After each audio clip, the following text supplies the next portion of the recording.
Apa kabar saudaraku? Semoga kalian semua tetap sehat dan selalu diberkahi Allah. Bersama saya Gigi Sugiono kembali hadir menyapa Anda dalam balutan Injil. Baca Benggala. Kali ini saya akan tutur tentang perjanjian akhir menjelang ajal menjemput. Dalam kisah terdahulu diceritakan, Senadi dibawa menuju ke sebuah tempat, dan akhirnya mereka bertemu dengan seseorang yang sedang bercanda dengan keluarganya. Senadi mengenal betul siapa orang ini. Dia tidak lain adalah tetangganya yang sudah meninggal 5 tahun yang lalu. Apa yang dilihatnya ini, Senadi benar-benar tidak percaya. Karena orang yang sudah meninggal, mana mungkin bisa bertemu dengannya. Melihat kejadian aneh ini, Senadi bertanya pada 2 orang yang mengajaknya. "Loh, orang itu kan sudah meninggal. Kenapa bisa ketemu dengan saya di sini? Dan kenapa juga dia ada di tempat ini?" Saya senang melihat mereka bisa bercanda dengan keluarganya di sini. Salah satu dari 2 orang itu menjawab, "Ya, dia memang pantas tinggal di sini, karena apa yang dilakukan sesuai dengan apa yang diperintahkan dan menjadi larangan dari Yang Pencipta." Mendapat jawaban seperti itu, Senadi hanya bisa berkata, "Oh, gitu ya." Sebelum bertanya lebih lanjut, kedua orang tadi telah mengajaknya berjalan lagi. Senadi sempat protes, tapi tak digubris oleh keduanya. "Kita harus melanjutkan perjalanan, bukan hanya di sini saja yang pantas kamu ketahui," bentak kedua orang itu. Padahal Senadi merasa jengkel, karena saat itu dirinya ingin berlama-lama di tempat ini. Justru diminta untuk menjauh dari situ dengan alasan yang tidak jelas. Dengan langkah kaki berat, Senadi mencoba menahan rasa sakit yang muncul pada pergelangan tangannya tanpa sengaja membentur daun pintu. Rasa sakitnya makin lama makin tak tertahan. Sementara kakinya juga sudah mulai bengkak. Kali ini tempat yang didatangi berbeda dengan tempat-tempat lain yang sudah dikunjunginya. Dari jarak cukup jauh saja, bau busuk yang menyengat hidung sudah terasa. Seperti bau bangkai bercampur dengan kotoran manusia. "Tempat apa ini, Pak?" tanya Senadi. Kedua orang ini tidak memberi jawaban, membiarkan Senadi bertanya dalam hatinya. Sementara gendang telinganya menangkap suara-suara mengerikan. Suara itu layaknya sedang dialami oleh seseorang yang sedang menderita sakit yang sangat berat. Jerit tangis memilukan terdengar membahana memenuhi setiap jengkal tanah yang mereka injak. Inilah bagian dari orang-orang yang ingkar padanya, jawab salah satu dari 2 orang itu. Senadi dengan mimik serius coba bertanya, "Kenapa mereka harus di sini, Pak?"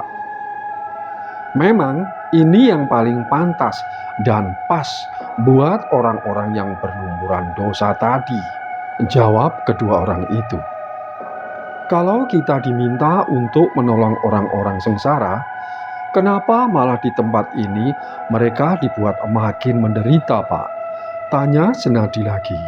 "Di sini dan di tempatmu memang berbeda. Orang yang sedang tergencet atau menderita memang harus dibantu, ditolong untuk diselamatkan. Kenapa di tempat ini tidak demikian lagi?" "Kok beda?" tanya Senadi. "Kamu gak usah banyak tanya, dunianya saja memang sudah beda," jawab salah satu dari 2 orang itu. "Loh, apakah saya tidak masih hidup? Sama dengan mereka. Senadi mengeluarkan unek-uneknya lagi. Memang masih hidup, tapi tidak bisa bernapas, jawab kedua orang itu. Sebenarnya kedua orang ini berharap Senadi bisa mengerti dan sadar bisa memahami apa yang dimaksudkan ini. Apa saya akan segera mati, Pak? Orang itu tidak memberikan jawaban. Pak, apa saya akan segera mati? Tanyanya lagi. Mulut kedua orang ini seakan sudah tertutup rapat, tidak menjawab pertanyaan Senadi ini. Sumpah serapah lelaki bertemperamen tinggi ini tak didengarnya lagi. 3 orang tadi terus berjalan, sampai akhirnya berhenti pada sebuah lokasi yang sepanjang mata memandang penuh dengan lautan api. Kobarannya yang sangat panas menyebar ke setiap penjuru. Dari jarak yang sangat jauh saja, rasa panasnya mampu membakar kulit. Pak, hendak kemana kita? Rengek Senadi. Manakala Senadi berusaha melepaskan genggaman tangan dari kedua orang asing itu, saya jangan diajak ke tempat laknat itu, Pak. Protes Senadi. Kamu perlu tahu juga, jangan hanya yang indah-indah. Yang kurang menyenangkan wajib kamu ketahui agar pengalaman batin menjadi lebih mendalam, ujar orang itu. Apa aku akan dipanggang di situ, Pak? Tanya Senadi. Itu masalah nanti, Pak, kata kedua orang itu. Kamu jangan macam-macam, kok bisa-bisanya maksa saya terus? Protes Senadi. Terserah, kamu menilai kami berdua apa maumu. Silakan saja, jawab kedua orang itu. Bapak-bapak ini memang orang tak punya belas kasihan, gak punya perasaan, ujar Senadi sambil berteriak kencang. Agar bisa lolos, dia benar-benar berkeinginan untuk meludahi kedua tamunya ini. Namun belum sempat hal itu dilakukannya, terlihat kobaran api membumbung tinggi ke udara. Sementara di seberangnya berdiri seorang laki-laki yang sangat dikenalnya. Apa kamu kenal orang itu? Tanya kedua orang ini. Alah, bukan hanya sekedar kenal. Dia itu sahabatku, sahabat karib. Dia teman akrab saya dalam hal membohongi orang, kata Senadi dengan penuh kejanggalan. Dia berbicara seperti itu belak-belakan, seakan-akan semua yang dilakukan terbayang dalam benaknya dengan jelas. Mulut Senadi rasanya sulit diajak berdusta. Kali ini beda dengan waktu lalu, di mana masalah tipu menipu menjadi pekerjaan empuk baginya. Hal itu biasa dilakukan dengan teman-temannya. Coba perhatikan, dia pasti akan menerima ganjarannya, ujar kedua orang itu. Ganjaran apa, Pak? Tanya Senadi. Kedua orang itu menjawab, buah mangga dari gumpalan api. Buah kok api? Bagaimana rasanya? Ya coba, tanyakan saja kepada temanmu itu, ujar kedua orang ini. Kalau rasanya enak, bapak-bapak mau saya beri bagian, kata Senadi yang maunya bercanda. Namun candanya berakibat tamparan tangan dari salah satu orang itu, karena dianggapnya tidak sopan bahkan melecehkan. Bapak-bapak ini memang sungguh kejam, gak punya rasa belas kasihan, ujar Senadi sambil menggibah. Darah segar menguncur dari dahinya. Tak ada belas kasihan bagi orang-orang macam kamu, kata orang itu. Lah, bagaimana kalau saya bertobat, Pak? Rengek Senadi. Terlambat, sudah terlambat, tak ada waktu memperbaiki diri lagi. Sekarang tidak lagi. Terlalu banyak waktu dan kesempatan yang kamu gunakan dengan sia-sia. Kata orang itu, kamu memang bodoh.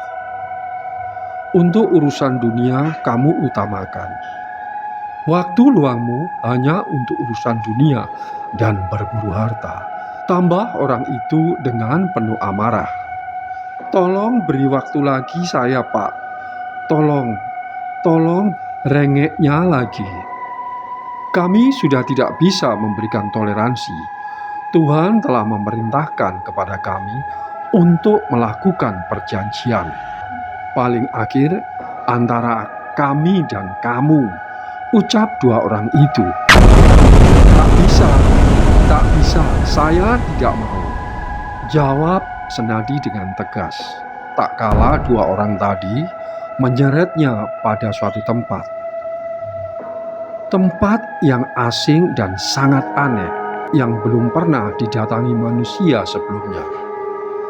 Tempat yang mau tidak mau, setiap makhluk hidup akan kembali padanya. Pak, nyebut Pak. Salah satu dari anak Pak Senadi mencoba menggoyang-goyangkan badannya. Dia berharap Senadi segera sadar dengan apa yang dialaminya. Namun, nasi sudah menjadi bubur. Rona wajah Senadi kelihatan makin membara dengan rasa sakit tak tertahankan. Hal itu bersamaan dengan tercabutnya nyawa dari badan kasarnya. Di saat yang sama, badan Senadi berkelonjotan, matanya mendelik seperti ketakutan, dan kakinya dihentak-hentaknya, dan akhirnya tubuh Senadi diam tidak bergerak. Sementara itu, dari mulutnya keluar buih yang susah untuk dihentikan, meskipun telah dilakukan berbagai upaya untuk menghentikannya. Jerit tangis keluarga Senadi rupanya didengar oleh para tetangga. Serempak mereka mendatangi rumah gedung ini. Mereka hanya bisa berkata, "Innalillahi wa inna ilaihi raji'un." Senadi telah dipanggil menghadap yang punya kuasa. Semoga amal dan ibadahnya diterima oleh Yang Maha Kuasa. Kebersamaan dan guyup masyarakat di wilayah itu menjadikan kesedihan keluarga Senadi mulai terbantu. Berbagai upaya dilakukan untuk meringankan keluarga. Tidak berlangsung lama, jenazah Senadi dipersiapkan untuk dimandikan. Namun ada yang aneh, tangan sebelah kiri susah untuk dilipat, sementara matanya terus mendelik ke atas. Seorang sesepuh desa yang juga ulama mencoba melipat tangan dan menutup mata Senadi. Meski demikian, upaya itu belum juga membuahkan hasil. Dan akhirnya, anak perempuan satu-satunya dari Senadi mencoba untuk melakukannya. Dia membisikkan sesuatu di telinga Senadi. Tak berlangsung lama, mata itu bisa tertutup dan tangan sebelah kirinya bisa dilipat. Setelah dimandikan dan dikafani, jenazah akan disolati. Setelah disolatkan, dilanjutkan dengan pemberangkatan jenazah menuju tempat peristirahatan terakhir. Meskipun jarak dari rumah menuju tempat pemakaman tidak terlalu jauh, ada saja masalah yang menghadang jalannya keranda jenazah ini. Salah seorang penghantar jenazah tiba-tiba jatuh pingsan. Itu terjadi saat masuk di gapura makam. Rencananya, jenazah Senadi akan dimakamkan berdekatan dengan makam orang tuanya. Namun sayang, tidak tersedia tempat yang ada. Dan akhirnya, keluarga mengambil keputusan dimakamkan satu lahat dengan bapaknya. Saat jenazah hendak dimasukkan dalam liang lahat, ada kejadian aneh. Para penggali kubur merasa heran. Saat jenazah hendak dimasukkan liang lahat, tiba-tiba air muncul dari dalam tanah dan mengucur deras sekali. Melihat kejadian ini, sesepuh desa dan Pak Mudin mengambil keputusan. Para penggali kubur bekerja keras untuk menguras air ini agar cepat kering. Tapi tanda-tandanya air ini susah untuk surut. Dan akhirnya diputuskan jenazah ini tetap dikubur dengan prosesi yang sangat cepat.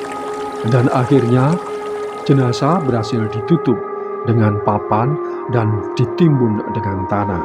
Beberapa orang melihat kejadian ini hanya tertunduk lesu, khususnya bagi para keluarga.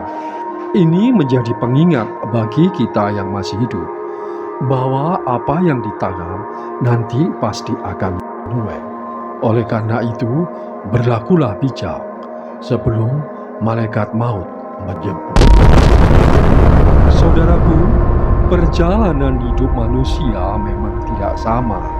Tidak seorang pun tahu apa yang akan terjadi di akhir hidupnya. Yang jelas, semua takdir sudah tertulis sebelum orang itu dilahirkan di dunia. Akhirnya, saya Gigi Sugiono mohon pamit. Terima kasih, mohon maaf. Wassalamualaikum warahmatullahi wabarakatuh. Salam budaya.